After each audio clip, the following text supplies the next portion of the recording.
Okay, in this video, we're going to deal a little bit more with setting up to get your port timings and stuff like that on your cylinder and discover what you want to do.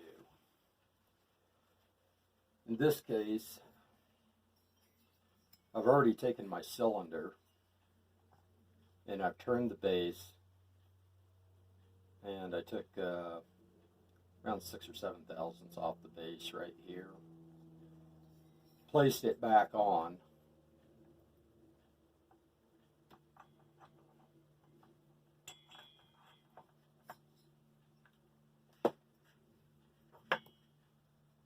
and placed a couple of screws across it right there. Then you take some solder. You want some rosin core. This is 60-40 rosin core right here. Make sure that it doesn't have an end on it that where you've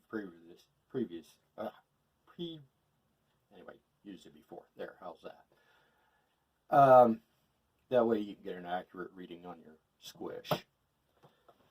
You'll just place it, take it off to this side, that side, front, toward the back. Take a reading 4 different areas around your cylinder right there to make sure that you don't have one area that is lower or tighter than the other ones. You're shooting for right around 20 thousandths. In this case, I am sitting at 22 thousandths. 22 and a half to be accurate, and 23 thousandths. So it's within a half a thou. That's actually pretty surprising, considering I did not do anything with the squish band up above. I'm surprised that it is that accurate going around it. And you don't have to torque these on really tight, just snug them up.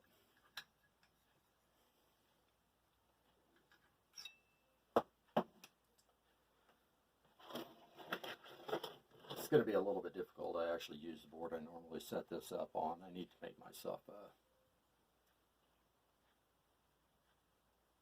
jig that'll hold this chainsaw up some.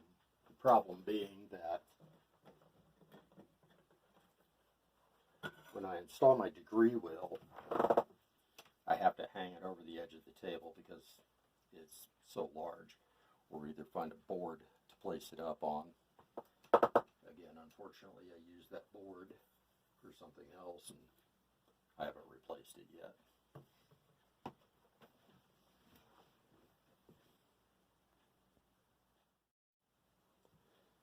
Okay, luckily I was able to find a case that I could set this up on. That should help.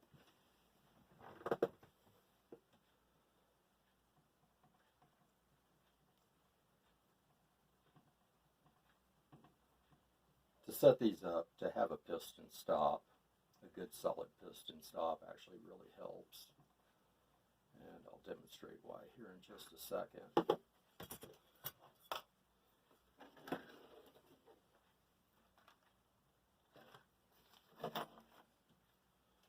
It'll help you in setting your degree wheel, and it also helps you tighten this on to your crank right here. If you aren't using, a lot of people will use like a drill chuck or something like that to do this. Where I have the lathe, I have the advantage I was able to just make me one.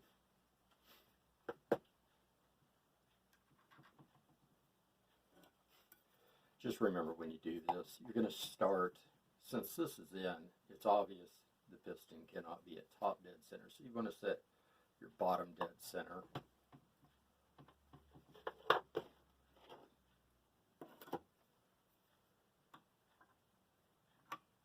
In the up position. All I do is I just find about approximately midways right there. And then you're going to set this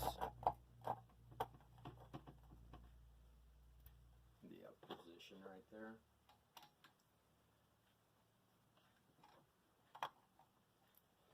not critical right now. You're going to be setting it in just a moment using your piston stop.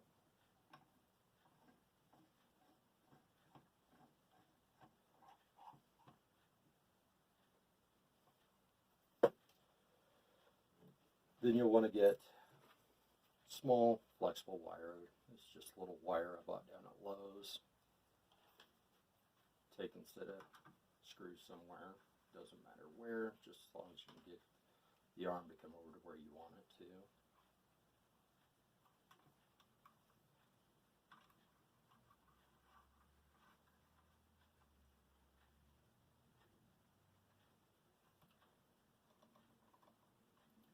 I'm just going to bend that like that. Set this fairly close, but not touching my degree wheel. Right there.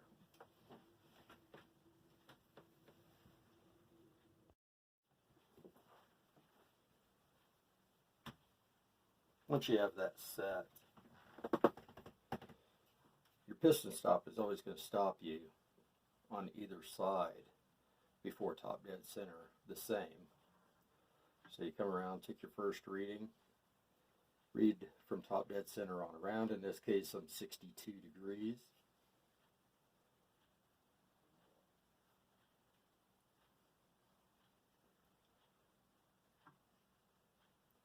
Wow, I don't know how I did that. 62 degrees, but you would just find, say it was reading 65 and you know you're 62 on the other side, you'll just split the difference and then move that around so you're reading the same in both directions.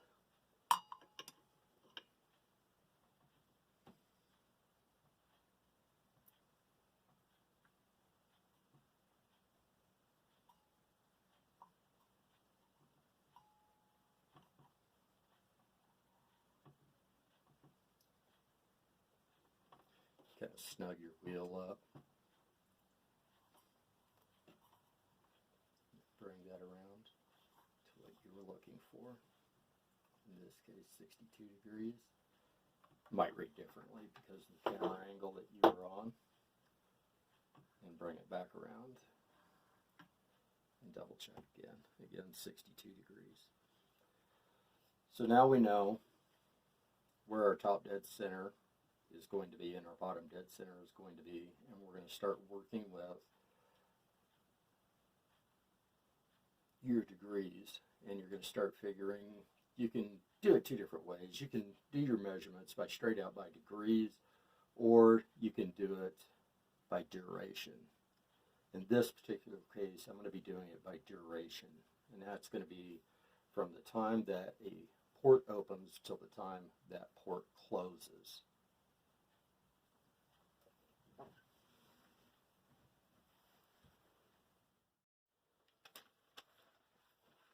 Okay, as you take and you machine away some of your base, it affects how your cylinder is going to port out.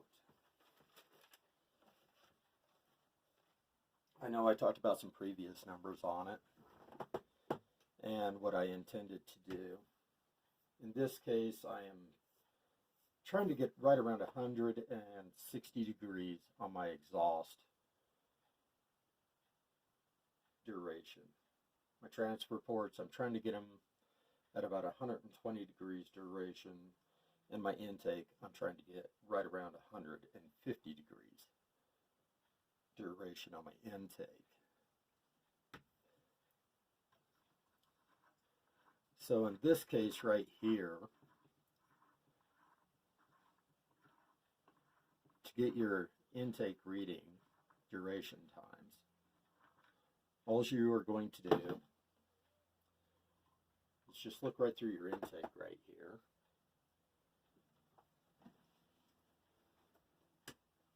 And take a reading from the time that it opens till the time that it closes.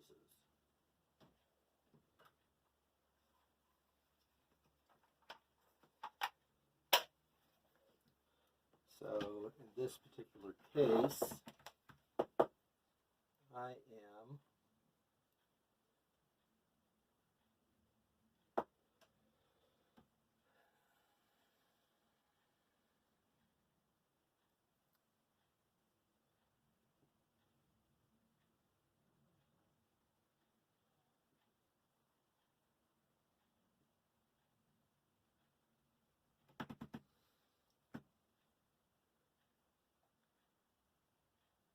opening up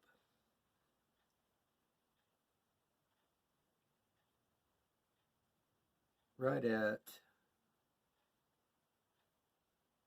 75 degrees before top dead center. So it's going to come right around, and then it's going to be 75 degrees. As you come back around, it closes right there at 75 degrees. So that is telling me that I have a 150 degree, 75 and 75, on my intake. It's actually hitting right where I want it to. This is where it starts to get a little bit trickier. This is reading your exhaust duration and shine a light down in here, and from the moment that you just see light, there's no piston ring in here, that you just see light starting to come from the top of your exhaust port and the top of the piston, that is going to be your opening time, the start of your duration, I guess I should say.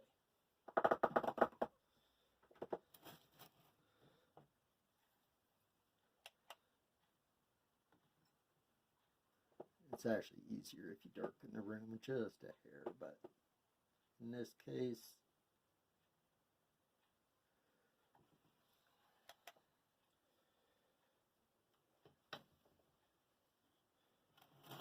after top dead center, as you're coming around, or you can read it either way you want on the chart right here. But we know that you are going to open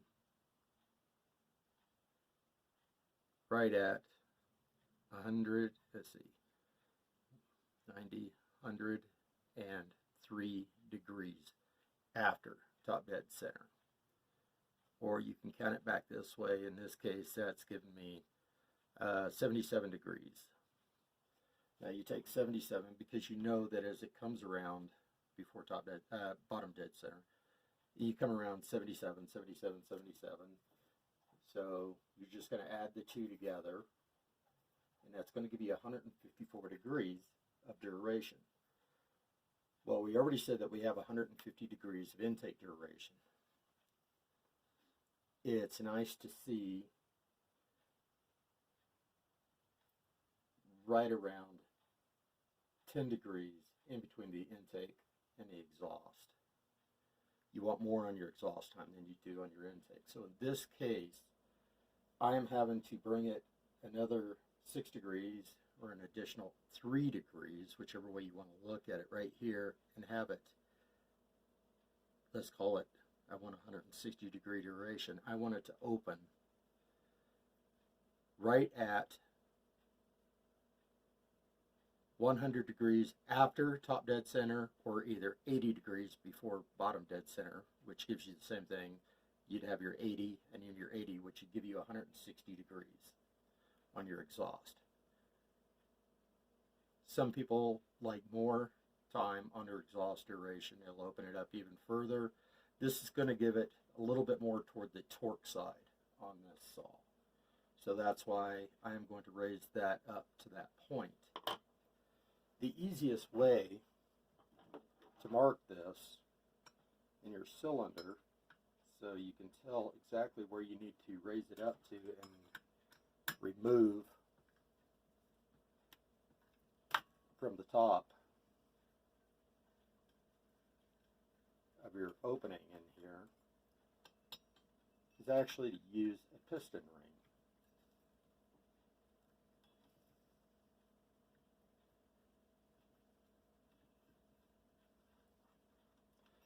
So that's what I like to do. Remove this. Take my 2 screws out.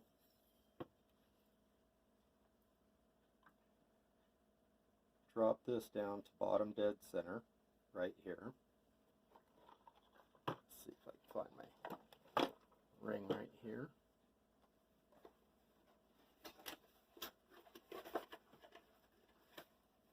You only need 1 ring to do this.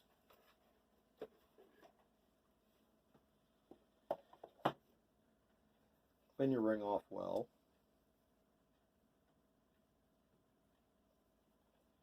As well as wipe down the inside of your piston, and then make sure that you put some oil inside of the cylinder to help that ring slide so it doesn't dig in. Typically I like to use 2-stroke, just pure 2-stroke oil, but in this case I'm just going to use whatever I have on hand. So.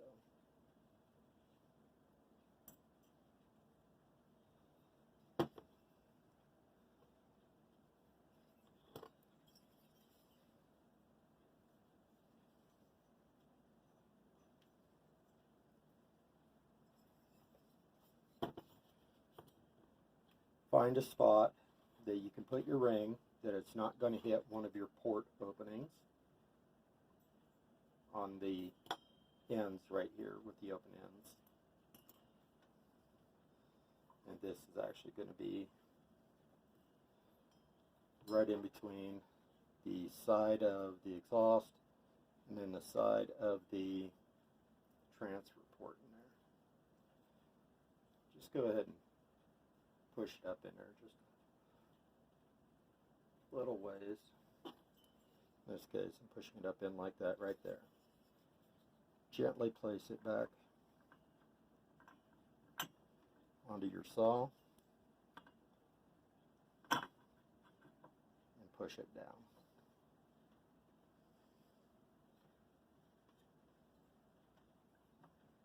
There we go.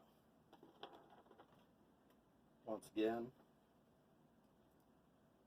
place your screws back in, and you're going to do this multiple times. At least I recommend that you do it multiple times.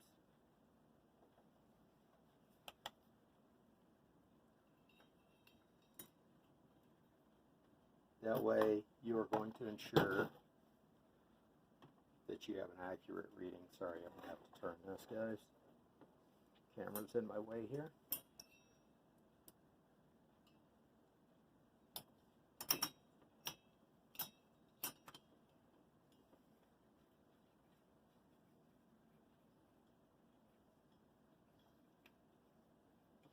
And if you're going to use a base gasket, make sure that you have your base gasket in there while you're taking this. This one I'm going to do without a base gasket.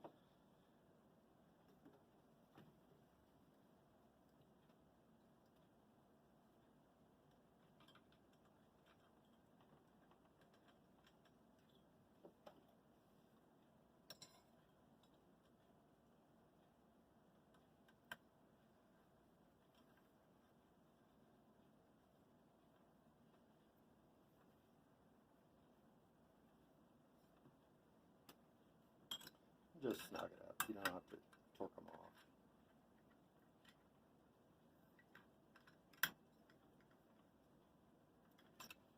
off. Now, since we already know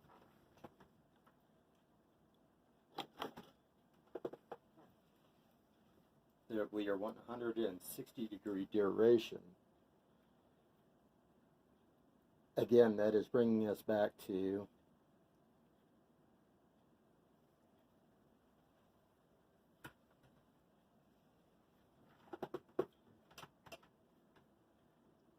$80 degrees right here.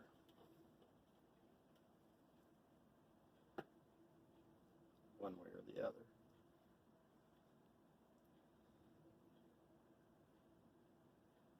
So we're just going to bring our wheel up to 180 degrees. I'm sorry, 80 degrees, which would give us 160 degrees. If you notice, I've got my 80 degrees right there. Now, so what that's done is that has pushed your ring up into position. Now you can bring this back down.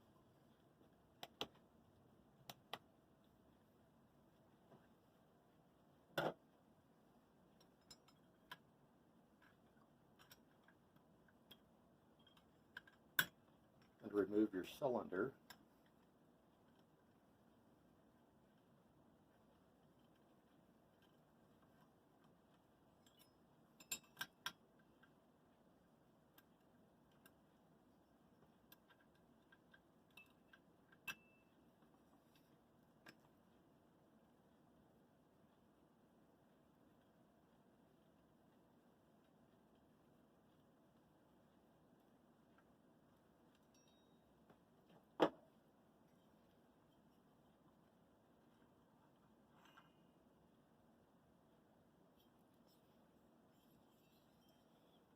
And I'll try to get this into view for you.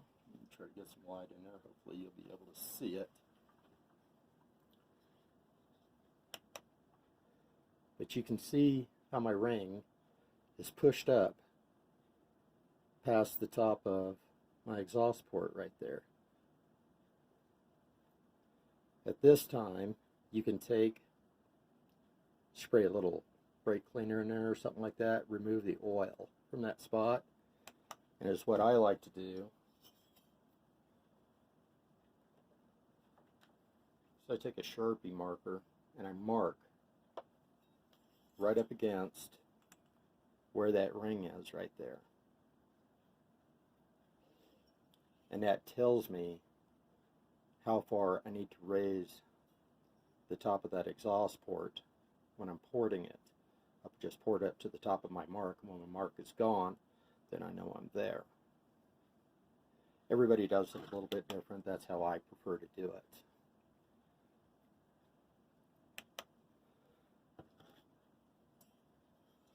And then also, I use this same method to mark the top of my transfer ports, because that's the only way that you're going to get in there on these, is to be able to mark them like that. And you just mark the tops of them. You're able to transfer them down, and that sees, you just set it to the duration or degree that you want in it, and then you can go in there and start removing it. I actually got really lucky on my intake. It's hitting perfect right where I want, so I don't even have to do anything to my intake on this.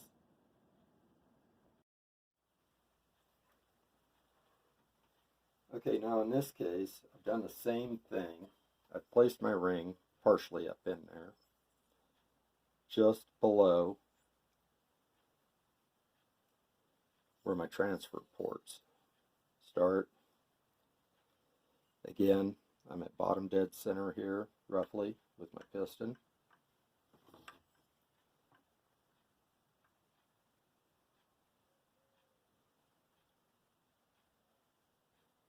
Right there. I'm going to place my cylinder back on.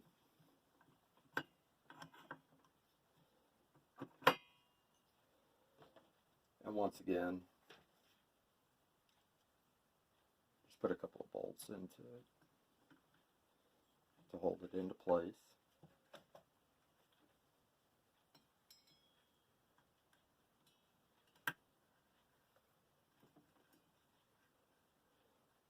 There's people that even hold them in by hand. I just prefer to do this.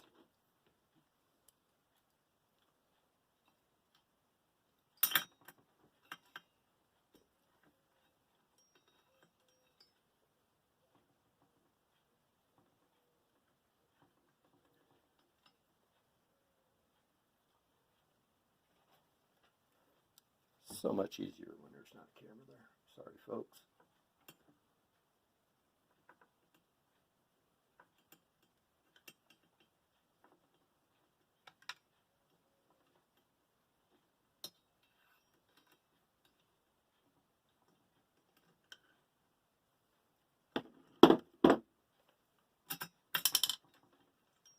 that didn't work out.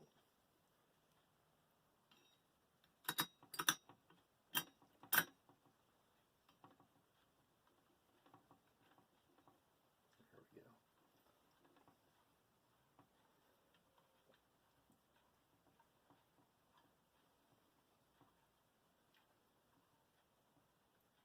So if I want 120 degrees from the time that my transfer's open till the time my transfer closed, that's obviously going to be 60 degrees before bottom dead center and 60 degrees after bottom dead center. So all I'm going to do is I'm going to bring my wheel around.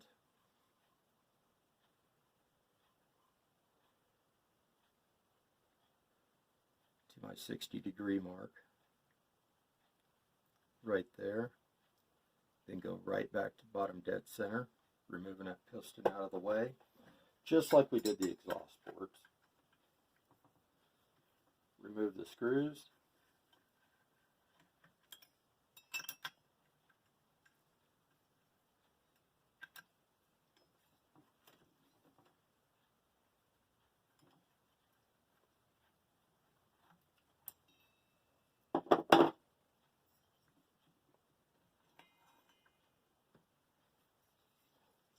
Pull my cylinder off.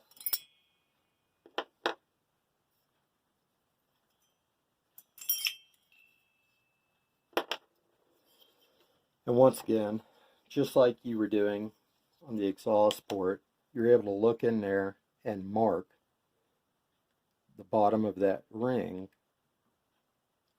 and that would be where you would raise your upper ports to, right there, your upper transfer ports to. And that's how you are going to mark where you are wanting.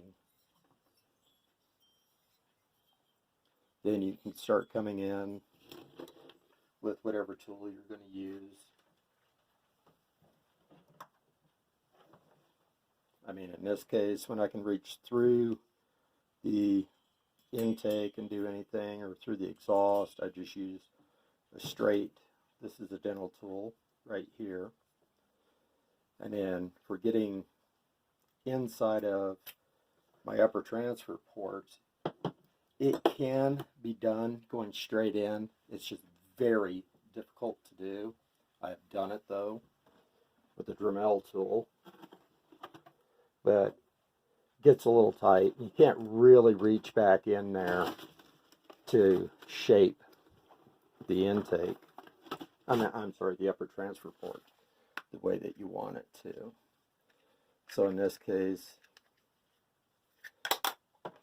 I just use a dental tool, this Contra right here, and then that allows me to get up in there and clean it out on an angle. They make a professional tool for doing this, but it's like $300 and something, and I don't do enough porting to constitute doing that. Yeah, it's slower using this than it is to use the other tool, but I'm not in a race.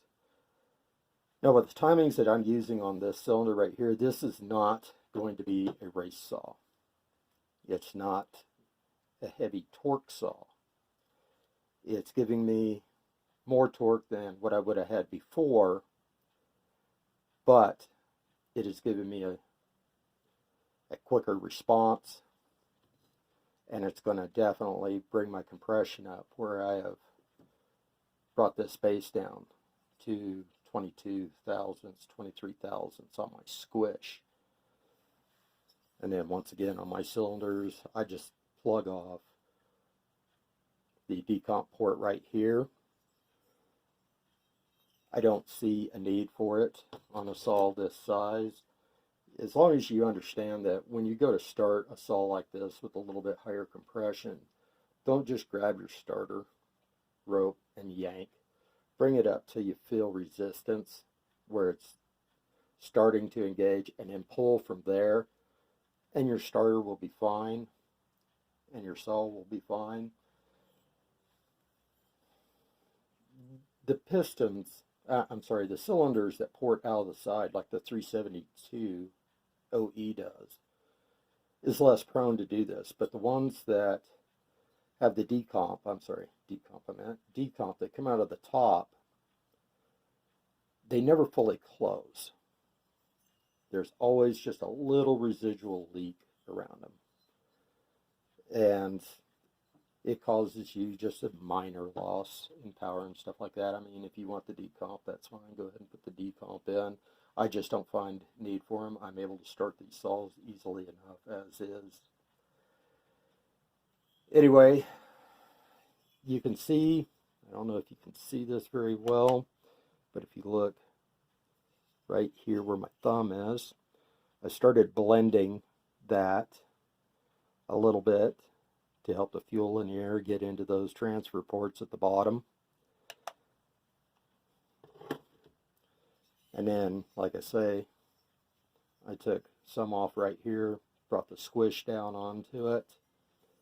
Another thing I like to do, and one of the things I will be doing, is I will be putting an intake boot in, and then I just reach inside with a marker, and I mark anywhere that this metal is actually in the way of where that rubber boot is. And then I just take it out.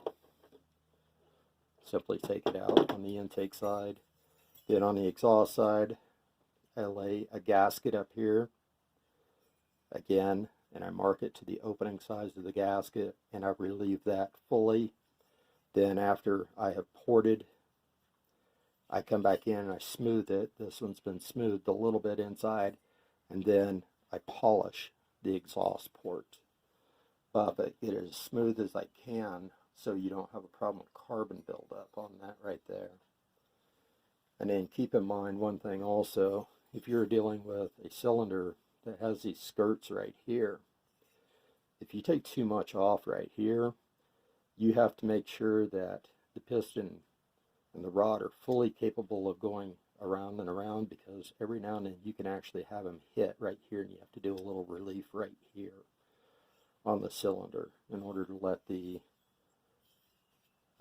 rod get past that point.